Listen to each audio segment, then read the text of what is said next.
C'est l'heure des informations sur la télévision nationale. Bonjour à tous et bienvenue. Dans les titres de l'actualité, lancement officiel du Forum international du cadre de vie. Cette deuxième édition vise à promouvoir un avenir urbain durable et épanouissant pour tous. Construisons un cadre de vie durable, c'est le thème choisi. De l'eau potable pour les écoles à cantine de la commune de Bembereke. En plus des repas, les enfants ont de quoi se désaltérer. C'est le résultat de la mise en œuvre de la phase 2 du projet eau potable pour école à cantine, PEPEC. Et puis hors du Bénin, 600 policiers kenyans supplémentaires seront bientôt déployés en Haïti pour une mission de soutien à la sécurité. Nous ferons le tour de l'actualité internationale.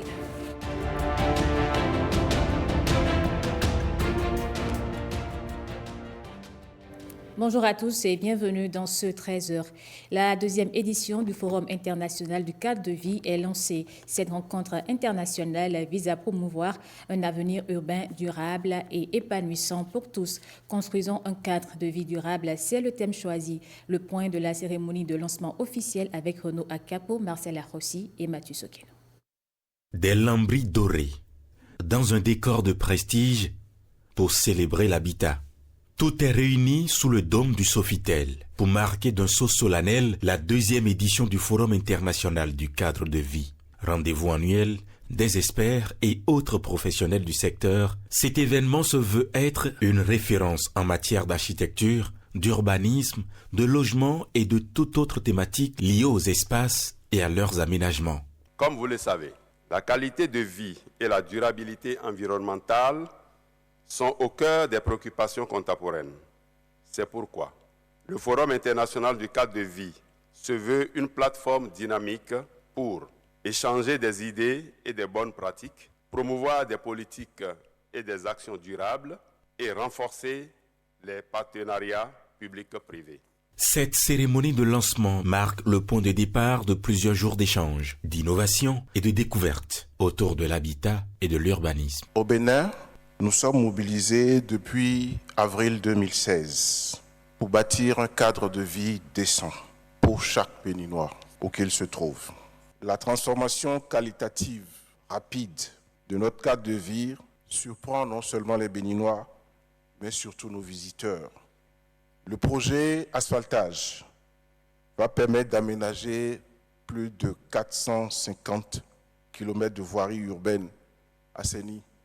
Une opération d'aménagement urbain d'ampleur jamais atteinte en Afrique subsaharienne.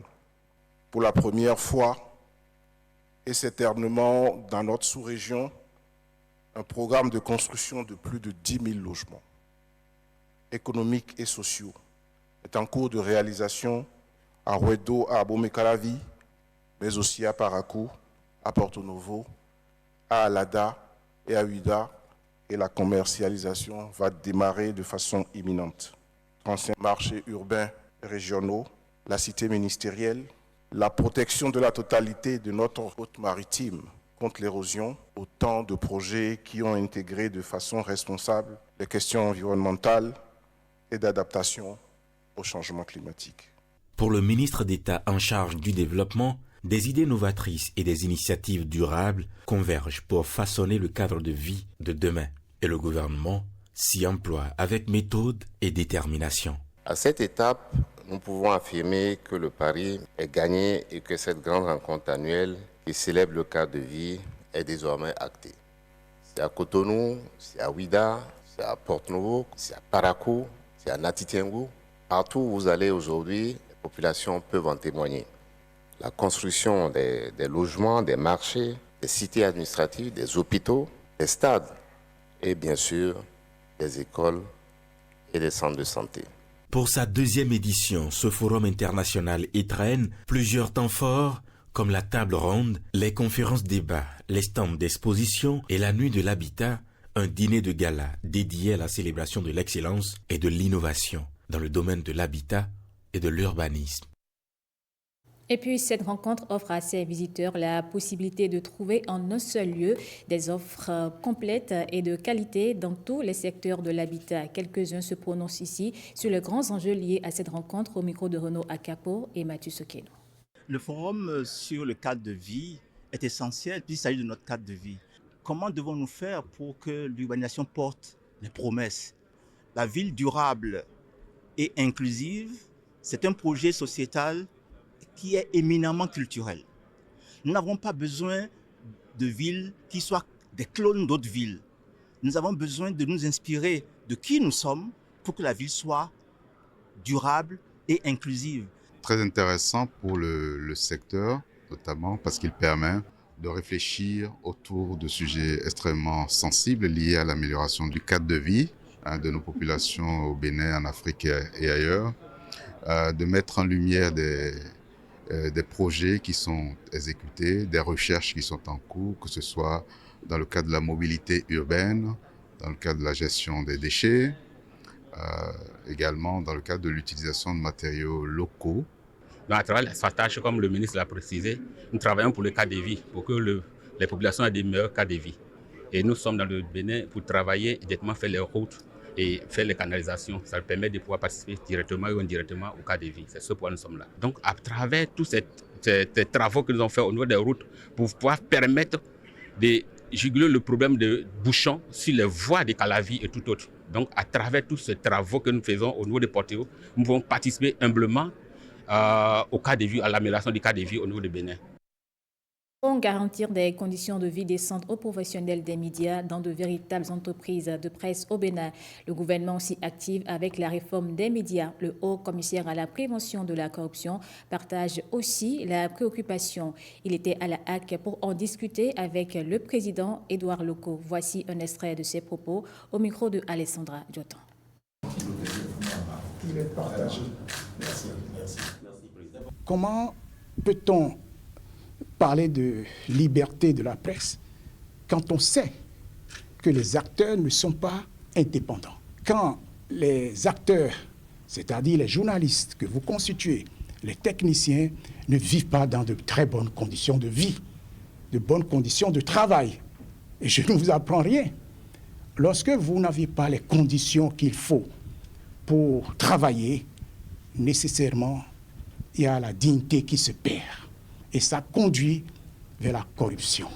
Lorsque vous créez les bonnes conditions aux gens, vous commencez déjà à les prévenir contre tout ce qui peut être ou effacer, je dirais, leur dignité. Au niveau du Haut Commissariat, nous allons accompagner la HAC pour qu'un travail se fasse dans ce sens, pour que les responsables de presse honorent leur engagement, fassent monde responsable envers leurs collaborateurs qui constituent les salariés. Donc voilà ce que nous avions échangé et nous avions, à travers une contribution que nous allons accorder à la HAC pour que cela puisse se faire, il y aura des manuels qui seront faits. Il y a des réformes qui vont se réaliser à la HAC et je puis vous dire que le Haut Commissariat apportera sa contribution dans ces réformes, en tout cas en ce qui nous concerne. La zone industrielle de Glodigué partage avec les professionnels des médias les projets en cours. Pour cette première édition, les échanges ont porté sur la valorisation du coton au sein de la GDIZ. Elle vise à confronter les idées pour mettre en place une industrie résiliente. Benjamin Denayon et Amandine Anyamoussou. Pour faire ce projet, il a fallu du courage politique.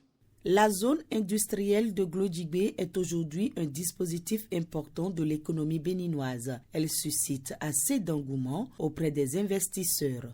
Je pense que nous avons démarré quelque chose qui est devenu un modèle que beaucoup de pays à travers le monde essaient de voir pour comprendre comment nous avons pu en arriver là. Vous savez, pour développer un pays, il faut nécessairement passer par la transformation des matières premières. Et donc, dans cette zone aujourd'hui, nous avons des industries qui s'installent et qui transforment, que ce soit le coton, les noix de cajou, le soja, le karité et d'autres matières premières. Et donc, ça suscite beaucoup d'intérêt auprès des investisseurs, ça suscite beaucoup d'intérêt auprès des décideurs de ce monde et qui, parfois, viennent visiter la zone de façon non sollicitée.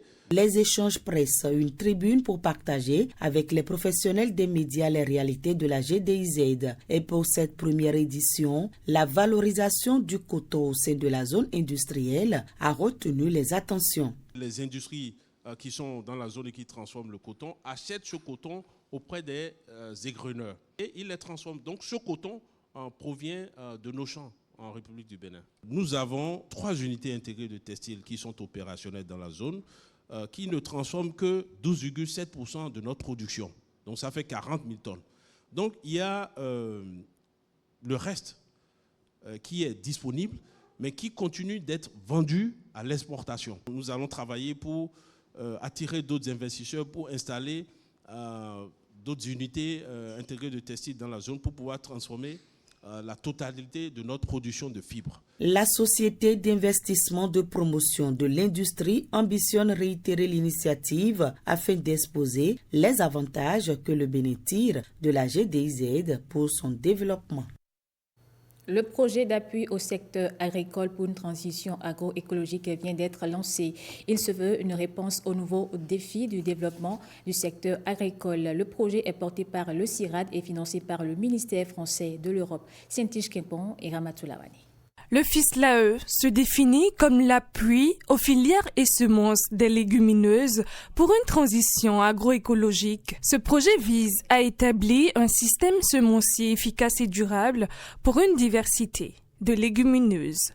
Que ce soit les légumineuses à graines comme le niébé, l'arachide et le soja, ou encore les légumineuses de couverture et ou fourragères qui sont encore peu connues et peu intégrées dans les systèmes de culture des producteurs.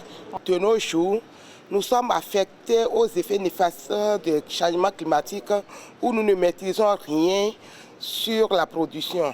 Nos parents mettaient les terres en jachère. Aujourd'hui, nous n'avons pas cette possibilité de mettre les terres en jachère. Tout ce que nous pouvons faire, c'est d'apporter les éléments nutritifs aux petites portions que nous utilisons d'une manière intelligente. L'autre volet de ce projet est la facilitation de l'accès au matériel de mécanisation agricole. Le même producteur fait plusieurs spéculations à la fois. Alors, dans un système de rotation où le producteur finit d'installer sur une parcelle le coton, la campagne qui suit sur cette même parcelle, on lui conseille d'installer le maïs et après maintenant de ramener une légumineuse pour redonner de la force à sa terre. Une joie pour ces producteurs de légumineuses qui vont désormais voir réduite leurs difficultés de production. Le projet FISLAE apporte une diversification et une intensification des systèmes de culture agroécologique. Il est porté par le Centre de coopération internationale en recherche agroéconomique pour le développement, CIRAD, avec l'appui de plusieurs partenaires. D'un autre côté, le Bénin et le Luxembourg exécutent ensemble un projet à fort intérêt économique dénommé Bidigital. Il prend en compte la cybersécurité, les finances inclusives et le renforcement de capacités. Le projet est co-géré par l'USDEF et l'Agence des systèmes d'information et du numérique. Le lancement officiel avec Jean Nobimin et Arnaud Adadia. Bidigital, c'est l'un des tout premiers projets à grand impact dans le secteur du numérique. C'est un programme qui s'appuie sur les populations, d'où l'importance des termes « finances inclusives ». En 2022, le Bénin et le Luxembourg ont signé une feuille de route qui prévoit la formation professionnelle de la digitalisation et last but not least, la digitalisation. Je le dis avec beaucoup de joie, c'est le premier programme entièrement dédié à la digitalisation dans l'histoire de la coopération luxembourgeoise. La gouvernance que nous avons mise en place nous permet à travers les groupes techniques d'avoir des présidences assurées par chacun des métiers. Nous avons bien évidemment le Fonds national de microfinance, l'Agence nationale de supervision des SFD, nous avons le Fonds national de développement agricole qui est pleinement représenté, mais nous avons également le ministère des Affaires sociales et la microfinance. Nous allons leur permettre de pouvoir amener des services numériques auprès de leurs GUPS, les guichets uniques de protection sociale. Avec ce projet, nous allons travailler à développer des capacités de surveillance et de réactivité plus importantes qui vont nous permettre justement d'avoir une infrastructure qui tourne tranquillement. Nous devons former les personnes, les Béninois ou même ceux qui veulent venir travailler ici au Bénin au niveau des métiers de l'hôtellerie. Donc on va aider ces institutions-là à produire des cours en utilisant le support numérique. Il va y avoir par exemple un studio de création de contenu. Le Bénin se renforce davantage pour plus d'efficacité dans le secteur du numérique. Et puis l'année académique 2024-2025 est officiellement lancée à l'université d'Abomey-Calavi. Elle est placée sous le sceau du service à la communauté et une politique de protection institutionnelle. Les précisions avec Jennifer Sativi et Ernest Tétékou. Prêt pour une nouvelle rentrée académique. Après un repos mérité, c'est l'heure de reprendre les cours à l'université d'Abomey-Calavi. Occasion de dresser le bilan des années précédentes et rappeler certains défis. Merci pour la voie construite aujourd'hui qui en rajoute à la beauté de notre temple du savoir. Au plan académique, il est grand temps que nous réfléchissions sincèrement sur la mise en œuvre du système LMD chez nous. Bien que vous soyez à la fin de votre mandat, nous osons toujours espérer que quelque chose pourrait être fait pour soulager les peines du personnel administratif, technique et de service de l'UAC face à toutes les difficultés auxquelles il fait face et dont la liste est trop longue à énumérer. Cette reprise intervient dans un contexte marqué par la fin du cycle de 3 ans de la gouvernance universitaire arrimée aux réformes en vigueur au Bénin. Et pourtant, cela n'émousse pas les ardeurs du collège rectoral.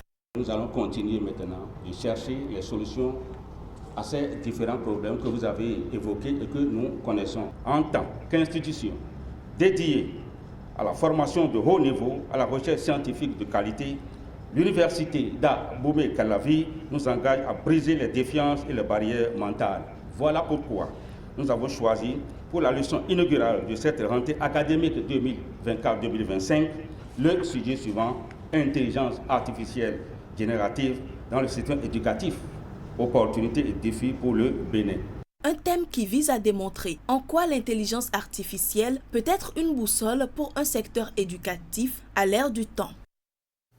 L'eau potable est désormais disponible pour les écoles à cantines reculées de la commune de Bembereke. Elles sont dotées de 3 postes d'eau autonomes construits sur budget national. C'est le résultat de la mise en œuvre de la phase 2 du projet eau potable pour écoles à cantines PEPEC. Françoise Nissou et Blaise Adampo.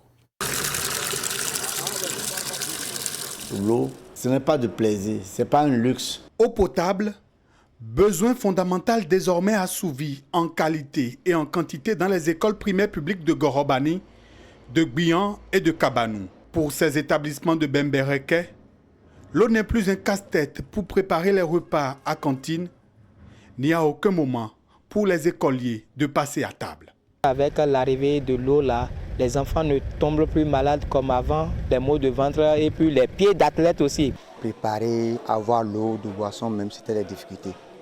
Mais aujourd'hui, présentement, avec l'arrivée de cette pompe, on ne fera que dire merci. Merci au gouvernement du président Patrice Talon. Il a bien fait. Sinon, que vous allez constater, même avec l'arrivée de la pompe, la cantine, l'eau dans le village, tout le monde est à l'aise et content. Quand les enfants ont soif, ils boivent de l'eau potable. Et en classe, le travail marche bien. Les enfants travaillent correctement parce qu'il y a de l'eau potable maintenant et chaque fois qu'ils ont soif, ils sortent et ils prennent de l'eau. Ça, vraiment, c'est une joie pour notre école. Selon le contrat noué avec l'Agence nationale d'approvisionnement en eau potable en milieu rural, ANAEPMR, le poste d'eau autonome doit être géré par l'opérateur régional sélectionné du nom Tomilaye. C'est lui qui doit faire parvenir à la mairie les relevés de consommation des écoles. La gestion n'est pas facile. On a fait beaucoup d'expériences avec les villageois en leur remettant les ouvrages, mais d'ici là, vous ne voyez pas, quand les pannes surviennent, on ne sait plus comment, à quel sein se vouer, comment faire les réparations, comment rendre l'eau permanente. Donc moi je suis d'accord, entièrement d'accord avec ces gestionnaires qu'on a choisis et nous prions aussi que les gestionnaires fassent le travail. Nous serons là, en permanence, nous allons suivre. Avec la phase 2 du projet eau potable pour école à cantine PEPEC, un pas est franchi par le gouvernement pour l'accès universel des populations à l'eau potable.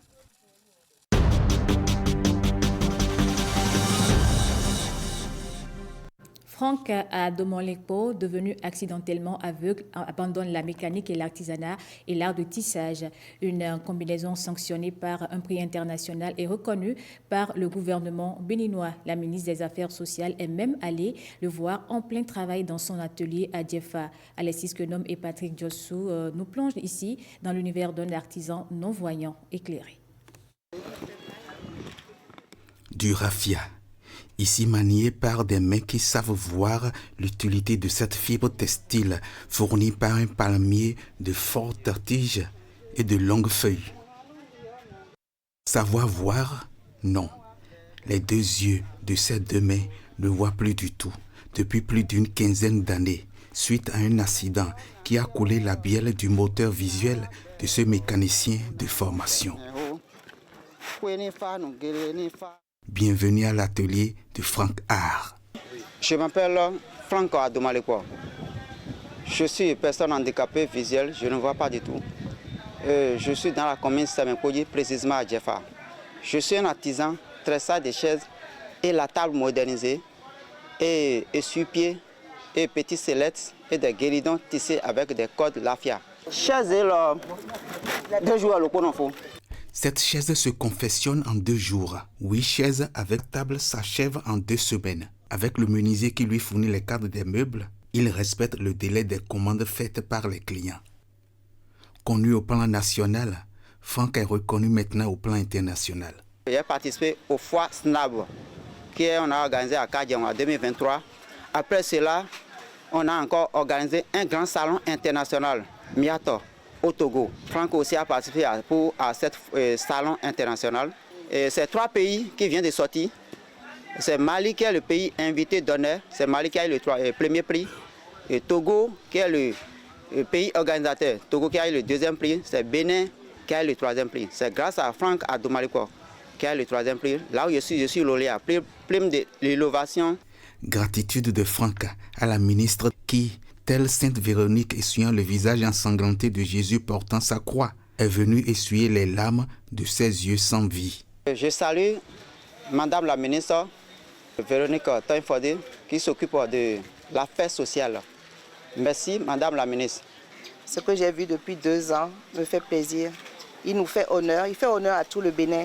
Et si nous sommes venus aujourd'hui dans son atelier, c'est pour voir les conditions dans lesquelles il travaille. Avec peu, il fait beaucoup, jusqu'à obtenir des prix à l'international.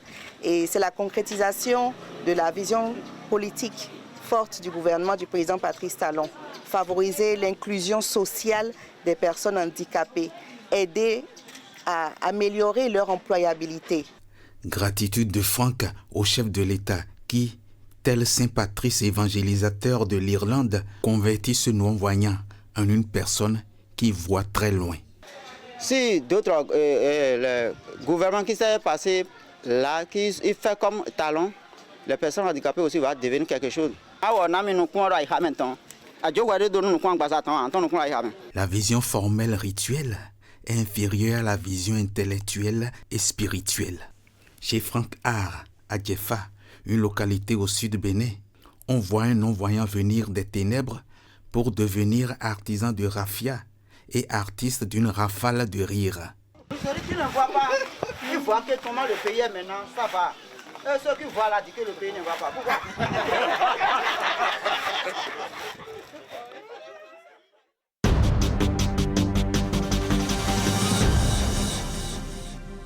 Paix pour la nation, en particulier pour le président et son gouvernement, c'est le vœu du roi d'Aboumé pour l'État. Lors d'une séance de prière, le souverain a invité tout le peuple béninois à opter pour la paix. Plusieurs autorités y ont pris part. Les détails avec Pierrette Adanyossi.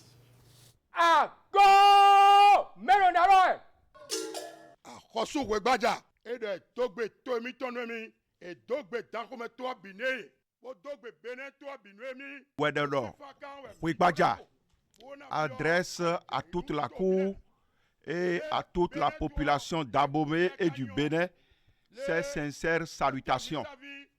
Patrice Talon, il est connu de tout le monde qu'un vent est en train de souffler ces derniers moments. Et face à cela, il souhaite, à travers les prières, d'exorciser ce mal sociologique, psychologique et moral à l'endroit de tous les Béninois et de la classe politique, notamment à l'endroit du président de la République, pour que la force et l'énergie et la lumière puissent l'habiter pour qu'il amène le Bénin à un bon port. À cet effet, tous les dignitaires de Dahomey, les chefs coutumiers, nos totems, Zomadonou, Agassou et autres vont l'habiter afin que le programme qu'il a établi pour faire connaître le Dahomey soit une réalité. C'est à cet effet que nous nous sommes tous retrouvés ici pour inviter le Bénin entier, le Bénin reconnu pour la paix, la concorde, la résilience, à s'unir pour que nous puissions triompher et faire développer le pays.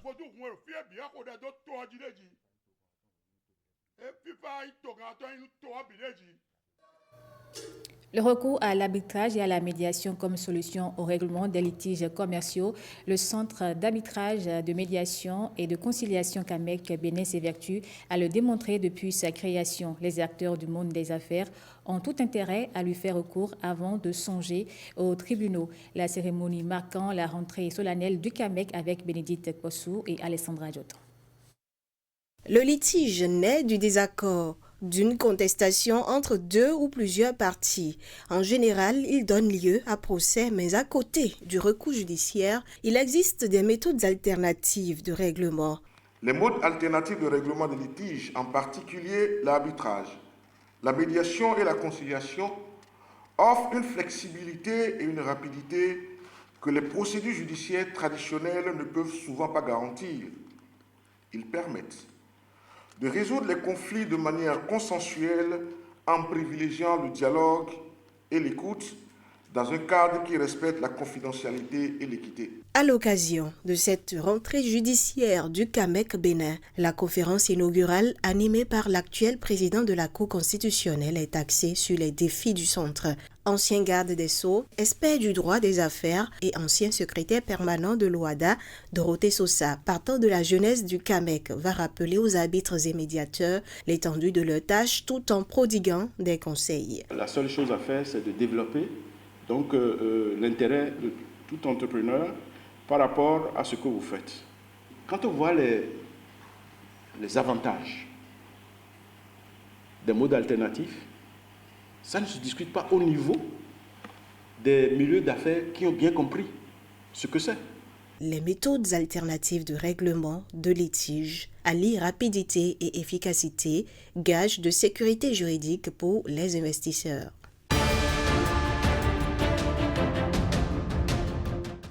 Hors du Bénin, 600 policiers kenyans supplémentaires seront déployés en Haïti pour une mission de sécurité. Nous irons aussi en Allemagne et en Iran. On fait le tour avec Heureuse Danone. Le Kenya promet le déploiement de 600 policiers supplémentaires en Haïti. Le président William Ruto assure qu'ils seront déployés pour une mission multinationale de soutien à la sécurité en Haïti. J'ai le plaisir d'annoncer que 600 policiers kenyans supplémentaires achèvent leur formation de pré-déploiement et seront prêts à prendre leurs fonctions le mois prochain, dit-il lors d'une conférence de presse commune avec le Premier ministre intérimaire haïtien Gary Conille en visite au Kenya. Zelensky dit vouloir la fin de la guerre avec la Russie en 2025. Le président ukrainien est accueilli par le chancelier allemand à sa sortie de l'hélicoptère dans la cour de la chancellerie à Berlin. En visite dans la capitale allemande dans le cadre d'une tournée européenne éclair visant à obtenir davantage de soutien militaire pour son pays face à l'invasion russe, Zelensky appelle l'Allemagne à ne pas réduire son aide à Kiev comme elle l'a prévu.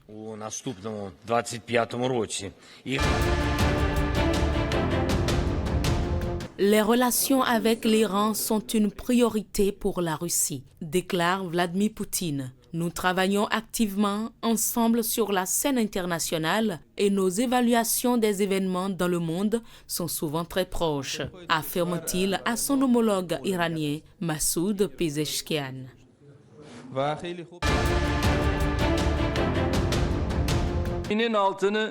Recep Tayyip Erdogan en conférence de presse à Belgrade avec son homologue serbe. Le président turc déclare que les tensions entre le Kosovo et la Serbie doivent être abordées avec bon sens et souligne l'importance de la stabilité en Bosnie-Herzégovine.